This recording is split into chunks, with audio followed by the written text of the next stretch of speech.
Let's welcome in our guest, Dr. Ryan Saxe, Superintendent of Schools in Berkeley County. Good morning, sir. Good morning. I have this sudden sense of anxiety now because, Bill, you said that your previous guests were, interesting and that you had no doubt that the next two. So that's a lot of pressure. That's a lot of pressure. But you're up to it. I'll try. Table is set. That's right. Hey, we just, in the last segment, we're talking with a couple of folks from the library system, and they had mentioned that the school system, of course, helps to fund the library system. There's an excess levy, I think that's going to help to kick a little bit more money into the library's way. What is, besides Musselman High School, where the library is inside the high school, what is the relationship between Berkeley County Schools and the Berkeley County Public Library System? Well, first of all, there's all sorts of partnerships that we have between our schools and using the public library system. There are summer programs that I know we've collaborated on in the past, and we hope to be able to continue to do that to sort of share expertise and services and those types of things. Obviously, our excess levy provides funding to the public library system. As I think mentioned earlier, there's been an increase, and so what we have budgeted for the upcoming year is $152,000 that will go to the library system. In addition to that, thinking about Musselman, for example, we also approved this past year a renovation to the flooring at Musselman's library. So we're making investments in partnership with our public library system because they truly are an asset. I was also over at Musselman the other day, and one of our student programs is getting ready to renovate the circulation desk. So those are hands-on experiences that our students are also able to get. But that's directly benefiting the community through our public library system. Now, do you charge rent at Musselman to the library? I don't believe so. Remember, I've only been here since July, but I don't believe so. I think that it's a partnership that was formed, years ago when it was constructed. I think about 25 years ago when they built the library inside the new high school there, which was then a new high school. Yeah. I think Barbie Frankenberry was very active in setting that relationship up. I remember interviewing her about that, in fact, 25 years ago. Yeah, I can still remember 25. I can't remember who the first guest was today, but I remember 25 years ago. What are you watching in the state legislature? What do you have your eye on? Well, I keep a running list. I think there's a couple interesting bills that are out. I'm really excited about Senate Bill 506, which is a locality pay bill. Which would, very much benefit the teachers and the educators here in the Eastern Panhandle, and it's based upon median property values in relation to the entire state. I think that there's a significant number of counties that would benefit from this bill, but especially, our Eastern Panhandle counties where we're competing against teaching positions in Maryland, Virginia, and even Pennsylvania. So I'm really pleased to see that, and I'm hopeful that it will continue to track.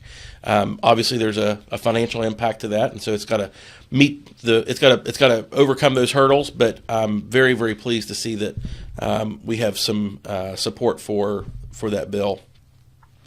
There's several bills that I am also very pleased with that have been introduced that all basically relate to West Virginia school guardians or safety officers in our schools. Some include language for those safety officers to carry weapons, but specifically this is to allow for us to continue to hire retired police, federal officers, people that have had experience in law enforcement, to be able to hire them to protect our schools. And so I'm really pleased to see that we're gaining some ground there. And honestly, Berkeley County has sort of led the way in trying to be able to think outside the box to make sure that our schools are protected. So currently, all of our high schools have school resource officers, which are employed through either the Sheriff's Office or Martinsburg Police Department. But at the middle school level, we have hired safety officers that are retired police, and The restrictions on who we can hire for that does limit our ability to recruit. And so these bills, I think, would give us a little bit more flexibility. But I'm really pleased to say that all 6 of our middle schools have a safety officer. And we're hoping to be able to expand that to some of our primary or our elementary schools next year. Are you hoping to cap out with one in every building? Eventually, I think that's what absolutely we strive for. Getting there is going to take time unless there's a funding mechanism or an incentive from the state, from legislation, to be able to make that happen more quickly. So for us, we're taking chunks into our budget and into our planning. Part of it is also there's not an availability of people unless some of the red tape is opened up a little bit to be able to cast a wider net. So under the current restrictions we have, being able to hire 2 or 3 a year is more realistic. Because it's a pretty limited pool the way it's set up in terms of who qualifies. That is correct. Yes, sir. Yeah, past legislation, I believe, has given teachers the authority to be armed and in the event of emergency. Has that been taken advantage of, or has that been utilized, rather, in Berkeley County? Oh, I don't think that's passed. It has not passed. I'm fairly confident that has not passed where teachers can carry weapons. Now, the superintendent does have the authority to designate individuals who could carry a weapon, but it doesn't dictate a teacher or whomever. So what I would say is that those bills have been introduced in the past. There have been guardian bills passed or that have been brought forward in the past that allow for retired military police to be able to be a school safety officer, but those have never really, they've never crossed the finish line. You're probably right. I followed them for a while, but this is all a year, 2 years or so ago, and I was actually thinking some of them had crossed the finish line, but you're saying they had not, as far as allowing the teachers to be armed. That is correct. Yeah. If it had, we are not participating in that. So, but I'm fairly confident that has not passed. And the status of the school discipline bill that they were working on out of Senator Amy Grady's office. I believe that has passed. I believe that it's passed the Senate and the House. I believe. I could be wrong, but I have been trying to watch that one a little bit. So you don't know if the governor signed it yet, do you? I do not. No. Okay, very good. I know this. They're also considering a statewide cell phone ban. Berkeley County schools have already kind of been on that.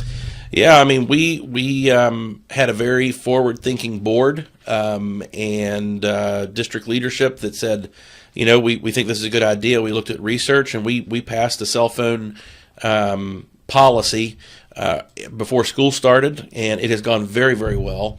I'm very pleased with how well it has been implemented, but also the positive effects of what we've seen.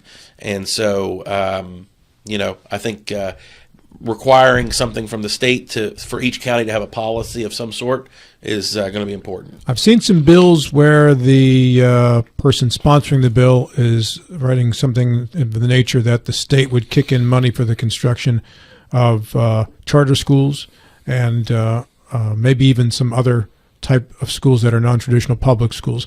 Do you watch those bills with any concern? I don't, because obviously. We try to watch bills that we know are going to affect our bottom line or potentially with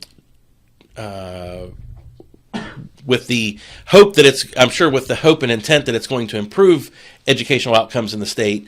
If we see that there are maybe some barriers that haven't been considered, we try to make sure that our legislators know about those things. But those are things that I have not followed closely because they don't directly impact. Now, there might be some indirect impacts. I think that if we're going to potentially invest in those areas, we need to also take a look at the investment that we've put into our public schools to make sure that they're commensurate with the needs that we currently have across the state also. How do you differentiate between those two? Differentiate between the two of public schools that still need support. And supporting the alternative schools, Hope Scholarship and the like. Well, I think that first we need to make sure that we have, in my opinion, we need to make sure we've taken care of what we currently have in our infrastructure. Here in Berkeley County, we're busting at the seams. We obviously could continue to use more financial assistance from the School Building Authority, and the School Building Authority, they get a huge number of requests every single year from the 55 different counties, but their allocation has not been increased in 20 years. And so I think that if you're going to take care of another subset that has not existed, we need to make sure we've been able to take care of the infrastructure that we currently have also. Intuitively, that's what I would anticipate, especially with the Hope Scholarship going up to what, $400 million to project? Is that the numbers? Am I right there? I know I've heard at least 300. Maybe so. 300 I've heard. 300. So it's a lot of money regardless. And our funding to education is somewhat limited. Intuitively, I think there would be a difficulty in balancing these two. But I've not heard anyone say there's a direct repercussion of the increase in Hope Scholarship and what the school's getting. Oh, well, now you're probably talking about something a little bit different, because before we were talking about infrastructure here, where the cost of the Hope Scholarship, due to some of the metrics that was in the previous legislation, requiring it to the cost to substantially increase. My fear is that is subsidizing funding that would be going to the public school system itself. So when we look at these needs of, for example, locality pay, when we look at the needs of investing in the infrastructure of our public schools, and when we look at the cost of funding school safety officers in all of our public schools, obviously when we decide to not fund those things and instead fund the Hope Scholarship in a greater way, that is a concern. So obviously we want to be able to support school families' choice of where they send their child, but at the same time we need to make sure that we've been able to take care of the infrastructure and the public school system that we have. So I think that it is a very challenging decision for our members of the legislature to consider. But from my perspective, we just want to make sure that the needs are not, the needs of the public school systems are not subsidized so that we can do something else. If we can do it all, that would be wonderful. How much quantification has been put into what you've just said, the needs of the schools? Has that been defined, articulated, so a specific dollar amount has been recognized? I think that there have been significant conversations and questions and experts that have given their thoughts and projections before the State Department of Education. The members of the legislature I know have requested information. I don't know how it has been disseminated to them, but I think that there's an awareness of where some of our need is. And in all honesty, there's some things out there where we also know in public schools, the public school system, because of where a lot of the state is declining in enrollment, there's a need to potentially look at closing schools. And those are never popular decisions, but I also think that the legislature is trying to take a critical eye at how do we make sure that the public school system in the state of West Virginia is thorough and efficient, as the way the Constitution says. And if there are inefficiencies, then that's what they're trying to address, and I can appreciate that. And I guess the legislators are doing just that. They're looking at the legislation that would allow or give the authority to close certain schools or to consolidate schools. I do believe that they are doing that, yes. I've seen a couple bills out there that are trying to address just that. Yeah. North Middle School. What's the latest with the State Department of Education and the progress that you've witnessed? Well, I think that, what I can tell you from my conversations with people from the West Virginia Department of Education that have been here, monitoring progress, even anecdotally from people that are within our school district that are seeing the changes, is that the North Middle School of today is not the North Middle School that was yesterday, or a year ago, I should say. I'm very optimistic about the progress being made. I think that the school leadership has done a fantastic job in changing the expectations of whether it be students or how staff work together in a more focused area. And so I think that, what we will see here very shortly is when the State Department does a review. I think that some of those things will be more formalized, and I'm very optimistic about the potential for us to move forward in this new chapter. And the role that the new principal there, Kevin Pittsnoggle, has had since you appointed him there, Dr. Saxe. He's the chief instructional leader. And when I look for school leaders for our school system, I'm looking for individuals that, in fact, this is an interview question. So I look for individuals that are relentless in the pursuit of excellence every single day. And I want to know what that means for them. Kevin Pittsnoggle is a leader who is relentless in the pursuit of excellence for the students of North Middle School, for the staff and the faculty of North Middle School, and for the community that is served by North Middle School. And in doing so, he has set the expectation. He has a wonderful staff that, a wonderful staff that is all in alignment, and I'm very pleased with the progress that we're seeing. How often do you get progress reports and updates from the school and or from the state? Well, I get progress reports from the school, probably weekly, whether that be through conversations with Mr. Pittsnoggle or his supervisor, Mrs. Klepner. There's check-ins, and it's not just about North Middle School. This is a check-in with every single school. We're monitoring the progress of our schools to make sure that, one, they have the resources necessary to support high-quality instruction in our schools, that we are improving the culture of how we educate our students, and as well as how we work with our families. It's very important for me to have a customer service mindset when working with our families, as well as a lot of our staff. We need to make sure we have a customer from the district office, a customer service mindset to make sure that we're taking care of the needs of our staff. And so it's not just about a check-in with North, it's a check-in with every single school in Berkeley County. When the problem with North Middle came about, we heard from our local Board of Education, and they were caught off guard. They were not aware of the problems.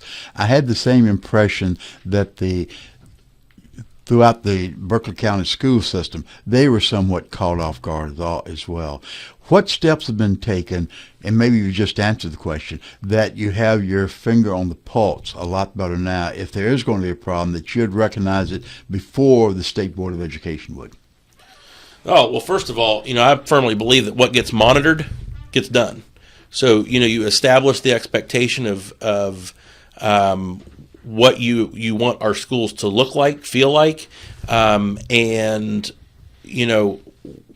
I've said this from day one, from the boardroom to the classroom, we're trying to make decisions based upon what's best for our students. But in doing so, we have to inspect what we expect. What gets monitored gets done. And so I have constant check-ins with our department heads to find out what's going on in our schools. And then I go out and I look, I try to be in a school every single day.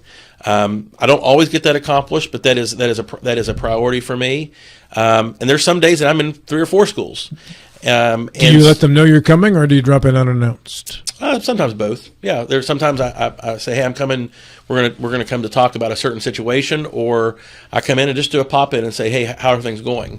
There's a culture of respect, I think, in being able to monitor and see how things are going. But I also think that when there are concerns being raised, whether it be by the principal or by a faculty member to a person on my staff or to our board, we are very quick to respond to make sure that those things are being mitigated. You say you pop into schools. Does that extend to popping into a classroom? Oh, yeah, well? Absolutely. To a classroom unannounced? Yeah. As a matter of fact, just yesterday, I probably popped into at least 4 or 5 classrooms unannounced. Mm-hmm. And a lot of times it's not, I'm there because I'm meeting with the principal at something completely different. But while I'm there, hey, let's go look at some classrooms.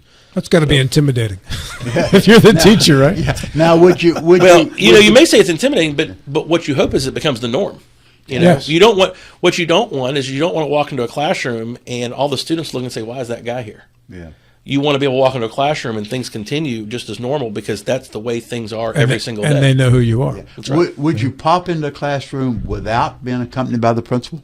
Do you do it? Normally, I would not do that. Yeah, No, okay. no, I would not do that. I mean, I would want to stop in and say, "Hey, I'm here. How are things going? Hey, let's look at some classrooms." But we also have very organized visits where I bring the entire instructional team from the district office, which the leadership, and there might be 4 or 5 of us. And we do structured walks with the principal, with the assistant principal throughout the building for an hour or two. And then we come back and we meet with the principal and give them feedback as to, look, these are the expectations that we'd set forth. Here's some good things. Here's some things you might want to work on. It's very constructive. It's very reflective. But again, it's about monitoring. I had some very creative teachers when I was a kid and really enjoyed learning in those types of settings and situations. And I know a lot of that creativity has been taken away because of the need for standardized testing scores to compare people in this state to people in that state and whatever. Do you anticipate some of that creativity, if my premise is even accurate, coming back to the classroom, some more freedom for teachers as federal strings seem to disappear? Well, let me say, I think that our human nature was when the metric was we have to do better on state summative assessments, that we felt like, well, we got to teach to the test. And so it was taking away that autonomy. But what that has also done is it has diminished the quality of what instruction can look like, the engagement of our students in the classroom to have more engagement in the learning process. And what I mean by that is if you have a teacher that's standing there lecturing and just giving assessments, the ability for the student to retain that information because of the lack of engagement is diminished. And so we have to do more in the way of student-created artifacts of learning. We have to be able to have project-based learning, hands-on activities, and that is empowering our teachers to take those steps. And I think that a couple things have happened over the last 20 years. One, the standards have changed so that there is more broad strokes. We know exactly what is being assessed and how it's being assessed on the assessment so that we can build activities that reinforce those things. But in the long run, we're trying to improve teacher autonomy in the classroom as well. Dr. Saxe, good to see you again, sir. As always, thank you. We appreciate your visits. And I'm not intimidated, Bill, are you? A little bit. A little bit? All Yeah, right. a little bit, yeah. Dial that back a little bit next time.